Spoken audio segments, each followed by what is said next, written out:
अस्सलामुअलैकुम दोस्तों, क्या हाल है? सब ठीक ठाक हैं? गाइस नहीं, बहनों और भाइयों, आपके क्या हाल हैं? सब ठीक ठाक हैं? उम्मीद करते हैं कि आप सब ठीक ठाक होंगे। और आज के हम इस व्लॉग में आपको खुशामदीद कहते हैं और आपको इशाल बताती है कि आपको करना क्या है। हमारे चैनल को लाइक और सब्सक्राइब शेयर करें। बात तो सही है दौड़ना तो पड़ता है। बिल्कुल गाइस, इशाल ने कह दिया है, आपको अब फॉलो करना पड़ेगा। ज़्यादा से ज़्यादा हमारे चैनल को शेयर करें और सब्सक्राइब करना तो बिल्कुल नहीं भूलना। इशाल का रिज़ल्ट आ गया है दोस्तों। इशाल ने माशाल्लाह बड़े अच्छे नंबर लिए हैं। आपको मैं अगर इशाल की परसेंटेज बताऊं ना तो आप कहेंगे वाकई माशाल्लाह से बहुत अच्छा रिज़ल्ट इशाल ने हमें जो है ना दिखाया है। माशाल्लाह जी। अब इशाल लेके आती है अपना रिज़ल्ट कार्ड और फिर हम आपसे बात करते हैं आगे। जो इशाल लेके आओ अपना रिज़ल्ट कार्ड भी और जो आपको मिला है ना सर्टिफिकेट एप्रिसिएशन का, वो भी लेके आओ। और इसके साथ साथ मैं आपको बताना नहीं भूलना चाहता कि एमन का तो रिज़ल्ट एक्सीलेंट आया है। एमन ने ग्रेड 6 में प्रमोट कर लिया है। जी हाँ, माशाल्लाह से एमन क्लास 6 में प्रमोट हो गई है। आज अपने इस व्लॉग में हम एमन को भी साथ लेंगे। ले जी बिस्मिल्लाह, ये जी शाल, ये देखें जी, इसको मिला है एप्रिसिएशन का सर्टिफिकेट। ये देखें दोस्तों, ये देखें जी, ये माशाल्लाह से इशाल ने सर्टिफिकेट एक्सीलेंस परफॉर्मेंस का मिला है इसको। ठीक है जी। और इसके साथ साथ ये राजी हमारी इशाल का रिजल्ट कार्ड। अच्छा, हमको सिखा रिया है। And now you should follow. Ishal ने कितने मार्क्स लिए होंगे गेट करें और बताएं हमें ज़रा क्या एक्सपेक्टेशन थी, बताएं जी। ले जी, मैं अब आपको बता रहा हूँ इशाल के मार्क्स आए हैं 95%। वो great, it's an excellent performance. अब हम इसके ऊपर इसको देते हैं शाबाश भी और हम इसको एप्रिसिएशन का रिवॉर्ड भी देंगे और साथ साथ इसको आगे जो नई क्लास के चैलेंजेस हैं उससे निमटने के लिए इसकी हौसला अफजाई भी करेंगे और साथ साथ इसके जो तलीमी असबाक हैं उसमें इसकी रहनुमाई भी करेंगे ताकि ये अपनी परफॉर्मेंस को बरकरार रख सके। तो जी हाँ दोस्तों, ये देखें जी, ये इशाल को स्कूल की तरफ से एप्रिसिएशन मिली थी जी। ये देखें माशाल्लाह कितनी प्यारी लग रही है इशाल, माशाल्लाह से जी, माशाल्लाह एक्सीलेंट परफॉर्मेंस है इसकी। अब मैं बुलाऊंगा अपनी बड़ी बेटी को जिसका नाम है एमन and now he get performance excellent and और उसने जो हमें रिजल्ट दिया है उसकी अनाउंसमेंट भी इधर करेंगे और साथ साथ आपको बताते चलें कि इनकी नई क्लास शुरू हो चुकी है। अभी मजा आएगा ना भिड़ो। जी एमन वेलकम, जल्दी आ जाओ एमन, आप भी इशाल के साथ आपका रिजल्ट अनाउंस हो चुका है और हम बड़े ही आज खुश हैं और अभी इनको बाहर भी लेके चलेंगे हम जी। ये इशाल के साथ एमन भी आ गई है माशाल्लाह से जी। अल्लाह ताला इनके नसीब अच्छे करे और अल्लाह ताला जितने भी मेरे दोस्त देख रहे हैं, मेरी बहनें देख रही हैं और मेरे भाई देख रहे हैं और उनके भी बच्चे हैं, अल्लाह ताला उन सबको कामयाब करे और ज़रूर करे इंशाअल्लाह ताला जी।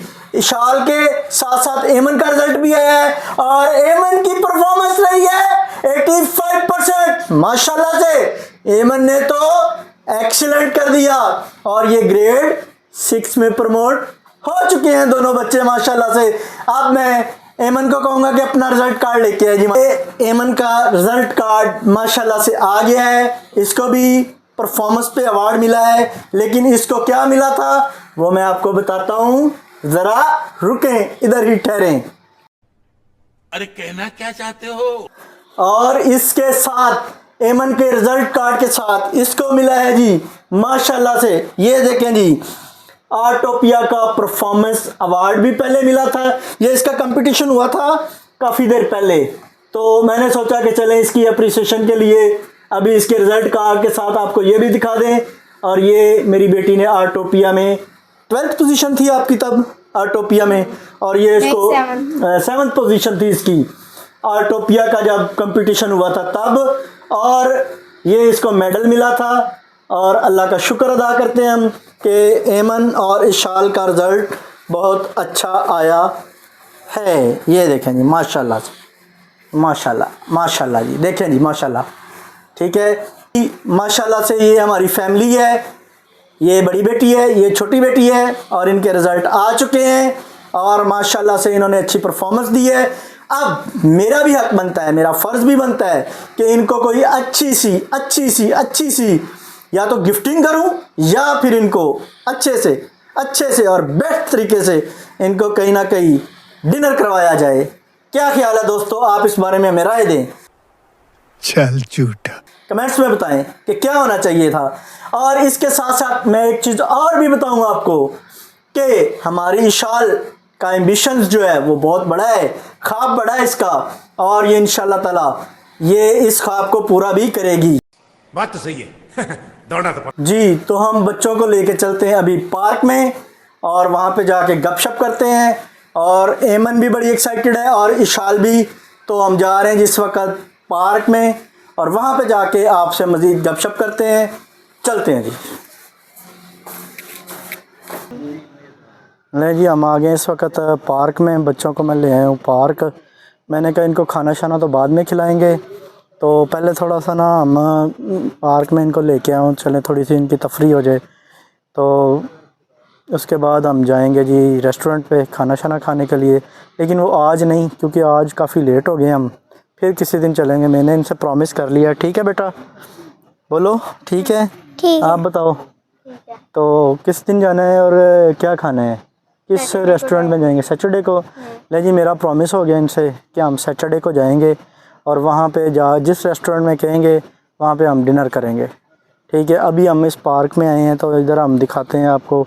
यहाँ पे बड़े प्यारा व्यू है पार्क का, और साथ में अमन से और इशाल से गपशप करते हैं कि आगे इनका क्या व्यूज़ हैं, बड़े होकर इन्होंने क्या बनना है, इनके क्या ख़यालात हैं, क्या तासुरात हैं, क्या जज्बात हैं अपने मुल्क के लिए, अपनी कौम के लिए। इन्होंने कौन सा मतलब कि ऐसा कारनामा सर अंजाम देना है जो जिससे ये अपने वालिदैन का जो है ना सर फ़ख्र से बुलंद कर सकें। तो अभी हम बात करते हैं जी इशाल से, साथ में हम थोड़ी सी वॉक भी करते हैं और चलते भी हैं। जी इशाल, आपने अब क्या करना है आगे? आप 1 क्लास में हो गए हो, आपके क्या ख्याल आते हैं, आपकी पढ़ाई कैसी है, अब आगे कैसे मज़ीद मेहनत करनी पड़ेगी आपको? तो ये मुझे बताओ कि आपका क्या अब ज़हन है, क्या करना चाहते हो आप बड़े होके? मैं डॉक्टर बनना चाहती हूँ। ऊंचा बोलो थोड़ा सा। मैं डॉक्टर बनना चाहती हूँ। नहीं जी, इशाल कह रही है कि मेहनत नहीं पड़ेगी। ये हाथों पे क्या किया हुआ था? ये स्कूल वाली लाइनें इधर भी लगाई हुई हैं आपने? लाइनें नहीं है, कारी साहब ने स्टार्ट किया था। कारी साहब ने स्टार दिया था। सपारा भी पढ़ती हो आप? माशाल्लाह से। कौन से सपारे पे हो? नूरानी। रानी कायदे पे हो आप? अच्छा, तो उसके बाद आपकी क्या रूटीन है डेली की? आप क्या सुबह कैसे उठते हो, बताओ ज़रा, थोड़ा सा ऑडियंस को बताओ कि आपने अगर डॉक्टर बनना है तो उसके लिए आप अभी से क्या मेहनत करना शुरू करते हो? सुबह कितने बजे आप उठते हो, उसके बाद स्कूल की तैयारी कैसे करते हो, फिर बैग कैसे पकड़ते हो और जल्दी से फिर भागम भाग, फिर सारी रूटीन का अपना मैटर बताओ। पहले सुबह सुबह स्कूल के उधर देख के ऑडियंस की तरफ देखो और ऊंचा बोलो। पहले सुबह सुबह स्कूल के टाइम पर उठती हूँ, फिर अच्छा। यूनिफॉर्म डालती हूँ, फिर बुक्स चेक करती हूँ पूरी है, ठीक है, फिर देखती हूँ डायरी भी है, ठीक है। फिर लंच रखती हूँ और वाटर बॉटल रखती उसके हूँ। बाद पानी की बोतल भी रखते हो।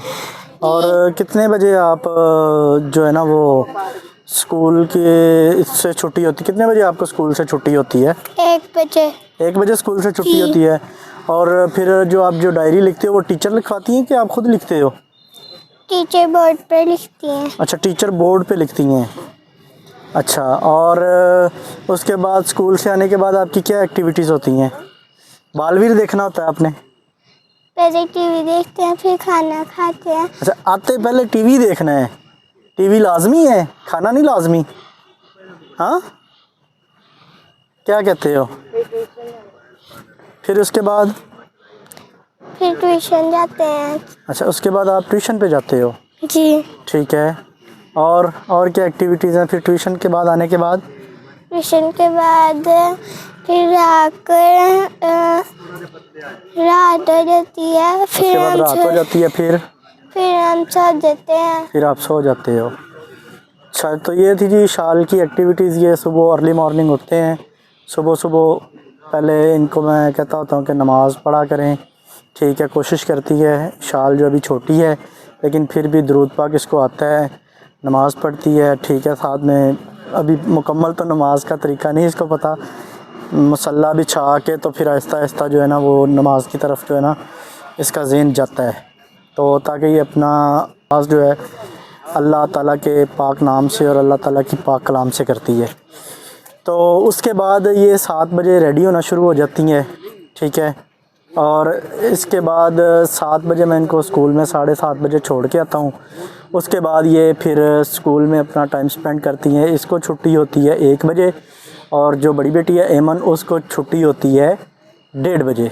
उसके बाद ये 2 बजे घर आ जाती हैं। 2 बजे घर आने के बाद इनकी रूटीन ये होती है कि 2 बजे जब घर आती हैं आके इन्होंने बैग अपने फेंक देने होते हैं, कोई परवाह नहीं होती। ये बच्चों का एक रूटीन मैटर है, हम भी ऐसे ही करते थे अपने दौर में। तो उसके साथ साथ फिर आते ही इन्होंने अपने टीवी पे पकड़ लेना रिमोट और आहिस्ता आहिस्ता फिर इन्होंने टीवी की तरफ अपना जो है ना कंसंट्रेशन उधर लगानी है, थोड़ी सी रिफ़्रेशमेंट करनी है, एंटरटेनमेंट करना है अपने आप को। तो उसके बाद इन्होंने तैयारी करनी है। तकरीबन 3 बजे 3:30 4 बजे के करीब इन्होंने ट्यूशन के लिए जाने की तैयारी करनी होती है।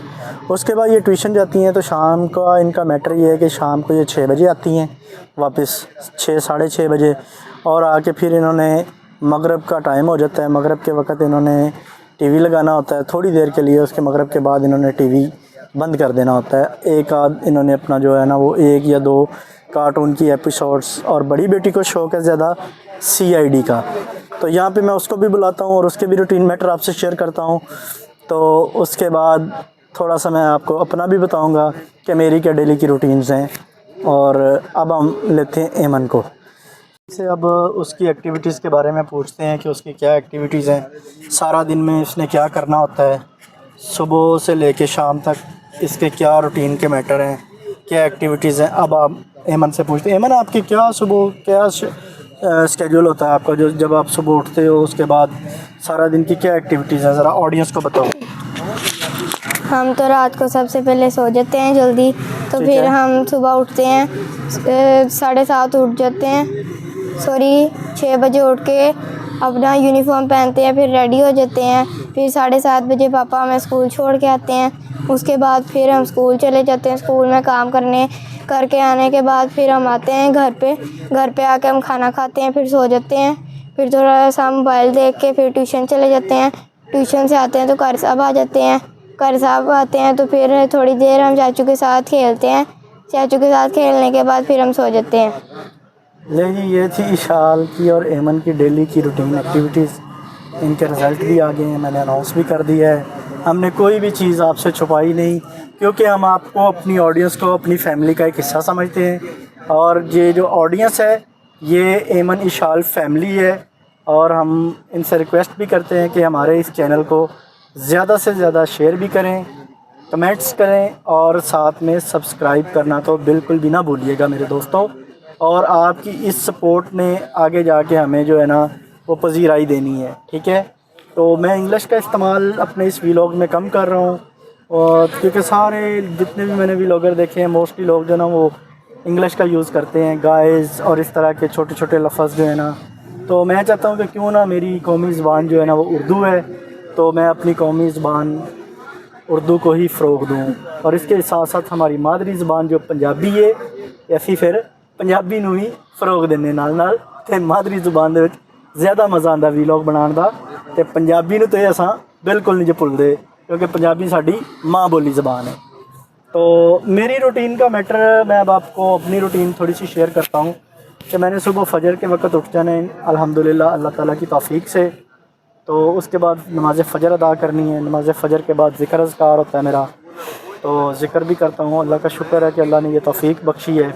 तो उसके बाद मैंने 7:30 बजे बच्चों को जो है ना वो स्कूल ड्रॉप करना होता है। उसके बाद 7:30 बजे आके शायद 1 घंटा मुझे रेस्ट का मिल जाता है बीच में, तो उसमें भी मैं स्लीप कर जाता हूँ। थोड़ा सा सोने की तैयारी होती है लेकिन नींद आती नहीं है। आपको पता है 1 घंटे बाद वैसे ही 8:30 बजे मैंने ऑफ़िस के लिए तैयार अपना रेडी शेडी होना शुरू हो जाता हूँ। ठीक है, उसके बाद मैंने पूरे 9 बजे जो है ना ऑफ़िस के लिए अपने घर से निकल पड़ना है। उसके बाद मेरे ऑफ़िस में पहुँचते तकरीबन आधा घंटा लगता है। आधे घंटे में मैं अपने ऑफ़िस में पहुँच जाता हूँ। ऑफ़िस में पहुँचने के बाद आधे घंटे में मैंने 9 साढ़े 9 बजे अपने ऑफ़िस में पहुँचना होता है। 9:30 बजे मेरी अटेंडेंस लग जाती है जाके ऑफ़िस में। तो उसके बाद मेरे ऑफ़िस की एक्टिविटीज़ होती हैं, सारा वहाँ पे ऑफ़िस वर्क होता है। ऑफ़िस में 1 बजे हमारा लंच ब्रेक होता है। ठीक है, 1 से 2 बजे उसमें हमारी प्रेयर भी होती है, नमाज की भी अदायगी होती है ज़ोहर की। उसके बाद हमने अपना दोबारा जो है ना वो 2 बजे सीट्स पे आ जाना है लंच करके, और ब्रेक टाइम हमारा 2 बजे ऑफ हो जाता है। उसके बाद फिर हमने उठना है सीट से 5 बजे नमाज असर के लिए, नमाज असर अदा करनी होती है।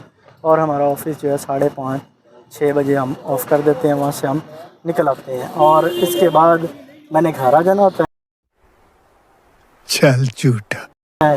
ठीक है, घर आने के बाद उसके बाद मैंने तकरीबन 7 बजे के अराउंड अबाउट मैं अपने घर आ जाता हूँ, 6:45-7 बजे। उसके बाद नमाज मगरिब का वक़्त हो जाता है। नमाज मगरिब अदा करने के बाद हमने खाना शाना खाना होता है।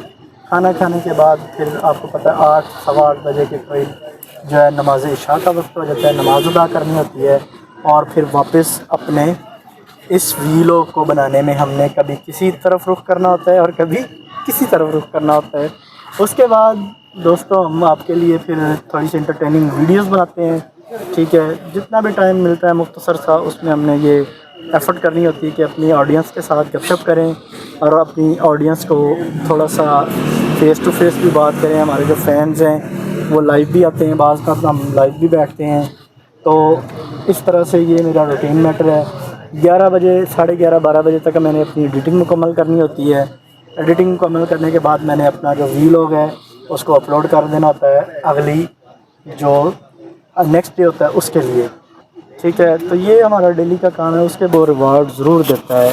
और एक बात मैं यहाँ पे और भी कहना चाहूँगा अपनी ऑडियंस से कि जब भी मुश्किल हालात आएँ आप पे, जब भी, क्योंकि आपको पता है कि हालात जो है ना हर बंदे के एक जैसे नहीं रहते, उसमें कमी बेशी होती रहती है। ठीक है, तो मेरा ये कहना है कि आप उन मुश्किल हालात में भी ना अपने अल्लाह की ज़ात से जुड़े रहें। ठीक है, अपने रब ताला की ज़ात से रुजू में रहें, नमाज के ज़रिए, ठीक है, और ज़िक्र अज़कार के ज़रिए, और ज़्यादा से ज़्यादा अपने रब की जो इबादत है उसमें ज़िक्र है। ठीक है, तो उस ज़िक्र को जो है ना अपने दिल ही दिल में, और सबसे जो ख़ुसूसी चीज़ मैं करता हूँ ना, मैं आपको अपनी बात बताता हूँ कि ज़्यादा से ज़्यादा दरूद पाक पढ़ा करें। आपकी तमाम मुश्किलात जो है ना अल्लाह ताला इस दरूद पाक के सदक़े में आक़ाए दो जहां नामदार मदीना ताजदार मदीना सरवर कायनात सल्लल्लाहु अलैहि वसल्लम ख़ातमुन नबिय्यीन सल्लल्लाहु अलैहि वसल्लम के सदक़े में आपकी तमाम मुश्किलात जो है ना वो अल्लाह ताला उसको हल फरमा देते हैं। क्योंकि मेरे अल्लाह रब्बुल इज़्ज़त ने दरूद पाक में इतनी बरकत रखी हुई है कि हमारे ये जो छोटे छोटे मुश्किल हालात हैं वो खुद ब खुद ही रब ताला की ज़ात हम पर रहम फरमाती है। इस दरूद पाक के सदक़े में वो रब ताला की ज़ात हमें फिर नवाजती है, अपना करम करती है, अपना फ़ज़ल करती है। तो मैं अपनी तमाम ऑडियंस से ये उम्मीद करता हूँ कि आपको हमारी ये वीडियो अच्छी लगी होगी। और आखिर में आप सबसे ये रिक्वेस्ट है, जितने भी देखने वाले हैं इस चैनल को ज़्यादा से ज़्यादा सब्सक्राइब करें, शेयर करें और कमेंट्स तो करना बिल्कुल भी ना भूलिएगा। और आखिरी रिक्वेस्ट मेरी आप सब लोगों से कि वीडियो के अख्ताम पर एक बार दरूद पाक हज़रत मोहम्मद मुस्तफ़ा सल्लल्लाहु अलैहि वसल्लम की ज़ात पर और आपकी आले पाक पर, ठीक है, ये लाजमी पढ़िएगा। अल्लाह ताला आपको हमेशा खुश रखे। पाकिस्तान जिंदाबाद, पाकिस्तान जिंदाबाद, पाकिस्तान जिंदाबाद। जिंदाबाद।